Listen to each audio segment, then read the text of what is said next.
গ্রামের মহিলা আমার মা, তাই শুরু থেকেই খুব সহজ সরল ও কর্তব্যপরায়ণা একজন মানুষ। বিয়ের পর থেকে একা হাতেই সংসার সামলে যাচ্ছেন। আমার বাবার মা অর্থাৎ আমার ঠাকুমার খুবই প্রিয় ছিলেন আমার মা। মায়ের যখন 17 বছর বয়স তখনই বাবার সাথে বিয়ে হয়ে যায়। ছোট ছিল বলে আমার ঠাকুমা মাকে নিজের মেয়ের মতোই দেখতা।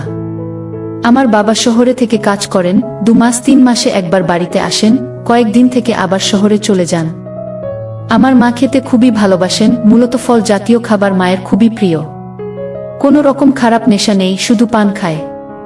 মায়ের ভালো ব্যবহার আর সরল মনের জন্য পাড়ার সবাই মোটামুটি মাকে খুব ভালোবাসত ও সম্মান করত। বিকেল বেলা কাজ শেষে মা আর অন্য প্রতিবেশী কিছু মহিলা গল্প করতেন। সব মিলিয়ে পাড়ায় একটা পারিবারিক মহল ছিল। ছোটবেলা থেকেই মা আমাকে আদর ও যত্ন দিয়ে মানুষ করেছে। আমার নাম বাসুদেব, মা আমায় ভালোবেসে বাসু বলে ডাকে।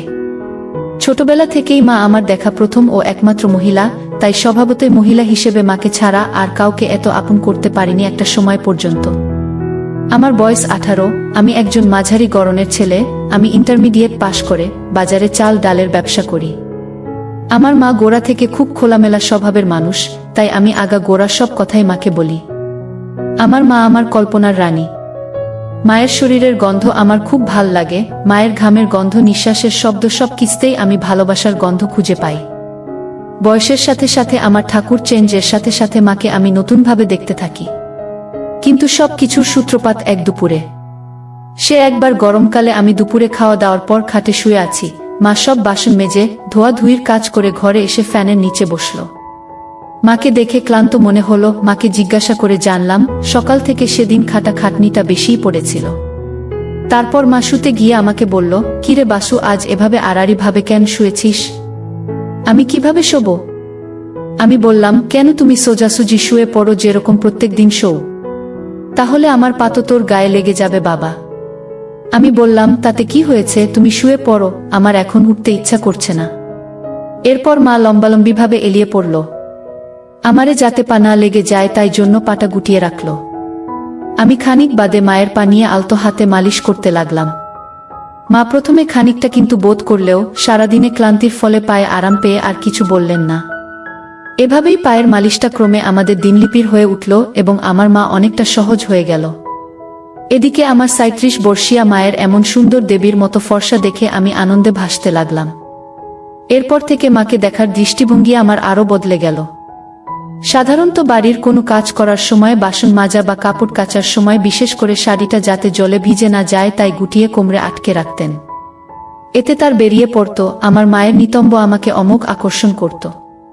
তার নিষ্পাপ মুখটা যেন কোনো মায়াজালে আমার মনে তীব্র আলোড়ন ফেলত। ক্রমে আমি মাকে এত গভীরভাবে নিরীক্ষণ করতে থাকলাম। একদিন এভাবেই দুপুর বেলা মায়ের পা মালিশ করে দিচ্ছি আর মা শুয়ে আছে। এমন সময় পাশে তাকিয়ে দেখি অত্যাধিক গরমের জন্য তার বেরিয়ে পড়েছে। মুহূর্তের মধ্যে আমি অনুভব করতে লাগলাম গামছার তলায় আমার উঠেছে। এরপর থেকে মায়ের প্রতি আমার আকর্ষণ এতটাই তীব্র হয়ে দাঁড়ালো যে শয়নে স্বপনে সারাদিনই আমি মায়ের শরীরকে কল্পনা করতে লাগলাম। মায়ের কথা ভেবে একা একা কাজ করতাম। মাকে খালি আমারকে দেখানোর উপায় ভাবতে থাকলাম। এদিকে প্রত্যেক দিন দুপুরে মায়ের পা মালিশ দেওয়ার বিষয়টা মায়ের কাছে এতটাই আরামদায়ক হয়ে উঠেছে আর মা বিষয়টার সাথে এতটাই সহজ হয়ে উঠেছে যে মা আমার অনুমতি ছাড়াই পা দুখানি আমাকে তুলে দেয় মালিশের প্রত্যাশায়।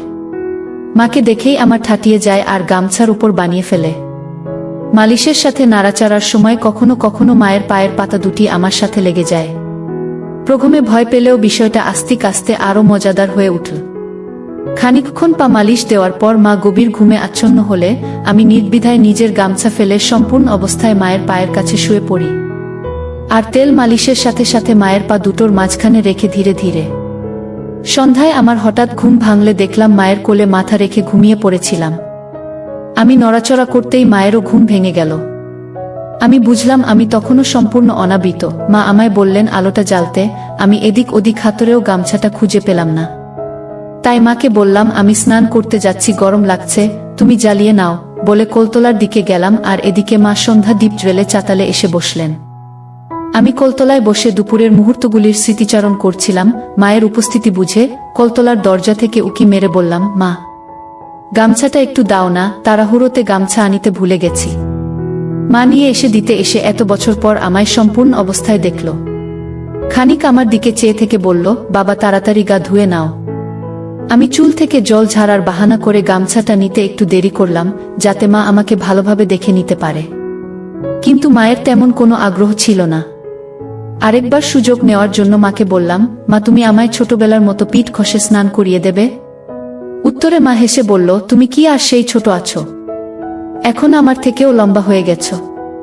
তাও আমি তো তোমার কাছে চিরদিন ছোটই থাকব। মা একটা ভুবন ভোলানো হাসি দিয়ে বলল, আসো বাসু বাবা। আমি মনে মনে খুব খুশি হয়ে উঠলাম, ভাবলাম দেখা যাক কি হয়। মা কোলতলায় ঢুকে চৌবাচ্চার এক পাশে বসল। আমি মায়ের দিকে পিঠ করে মাটিতে বসলাম। মা আমার মাথায় জল ঢেলে চান করাতে লাগলো, তার সাথে টুকটাক কথাবার্তা। মাথায় সাবান লাগিয়ে মা বলল, বাবা এবার দাঁড়াও, তোমার পায়ে সাবান লাগিয়ে দেই।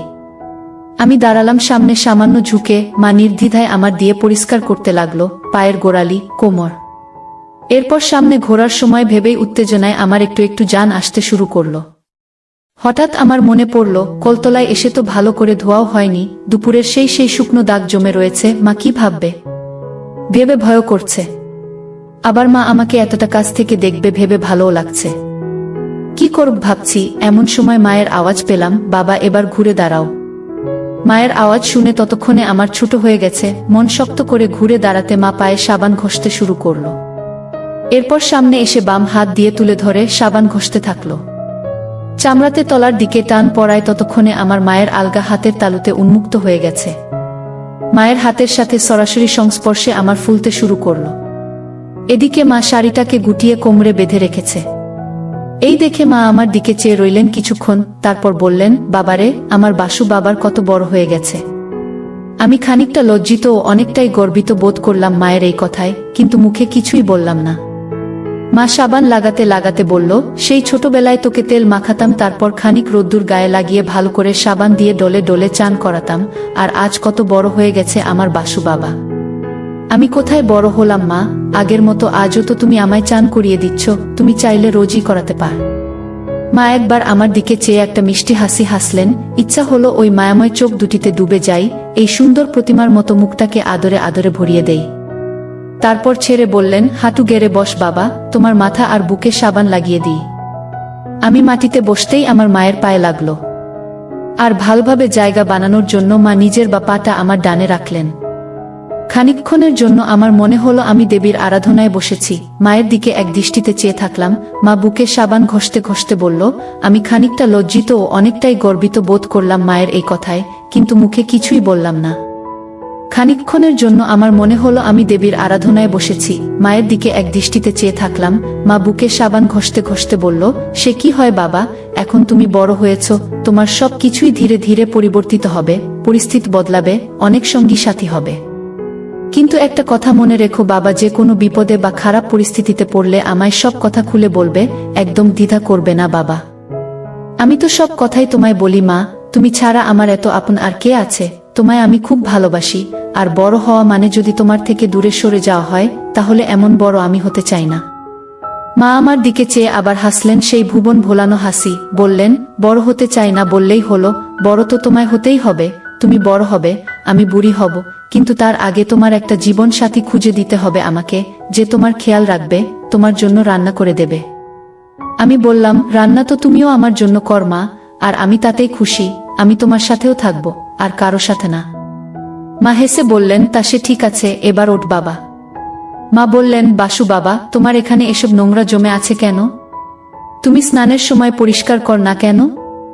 এত অপরিষ্কার থাকলে চুলকানি হবে তো, আর এখানের গুলো পরিষ্কার করে রাখবে, না হলে চুলকানি হবে, এগুলি কেটে সুন্দর করে রাখবে। আমি মনে মনে ভাবলাম, তোমারও তো একই হাল, বরং তোমারটা আমার থেকেও অনেক ঘন, তাহলে তুমি কাট না কেন? আমি ঘরে শুয়ে শুয়ে এসব কথাই ভাবছি, এমন সময় মা ঘরে এল। এমন ঘর অন্ধকার করে আছো কেন বাসু বাবা? আমি বললাম, কিছু না, এমনি আলো ভালো লাগছে না। মা আলো জ্বাললেন। আমি বাম হাত দিয়ে চোখ দুটো ঢাকলাম আর ফাঁক দিয়ে মাকে দেখতে থাকলাম। আলো জ্বেলে মা আমার দিকে চাইতেই আমার তার চোখে পড়ল। মা খানিকটা আশ্চর্য হয়ে তাকিয়ে থাকল। তারপর শান্তস্বরে বলল, তুমি এভাবে শুয়ে আছো কেন বাবা? কাপড় পরো, কেউ দেখলে কি বলবে? বলবে এত বড় ছেলে এখনো বাড়িতে কাপড় পরে না। এখন বাড়িতে তুমি আর আমি ছাড়া কে আছে মা যে আমায় দেখবে? আর তাছাড়া কে কি ভাবলো তাতে আমার কিছু এসে যায় না। আর বাকি থাকলে লজ্জার কথা, তুমি তো আমার মা, আমাকে ছোটবেলা থেকে অনেকবারই এভাবেই দেখেছ, তাহলে তোমার সামনে কিসের লজ্জা? হ্যাঁ, তোমার যদি এতে খারাপ লাগে তাহলে বল, আমি অবশ্যই পরে নিচ্ছি। মা কাছে এসে খাটে বসলেন, বললেন, না বাবা, আমার কেন খারাপ লাগবে? তুমি ঘরের মধ্যে যে রকম খুশি থাকতে পার, আর আমার থেকে একদম লজ্জা করবে না।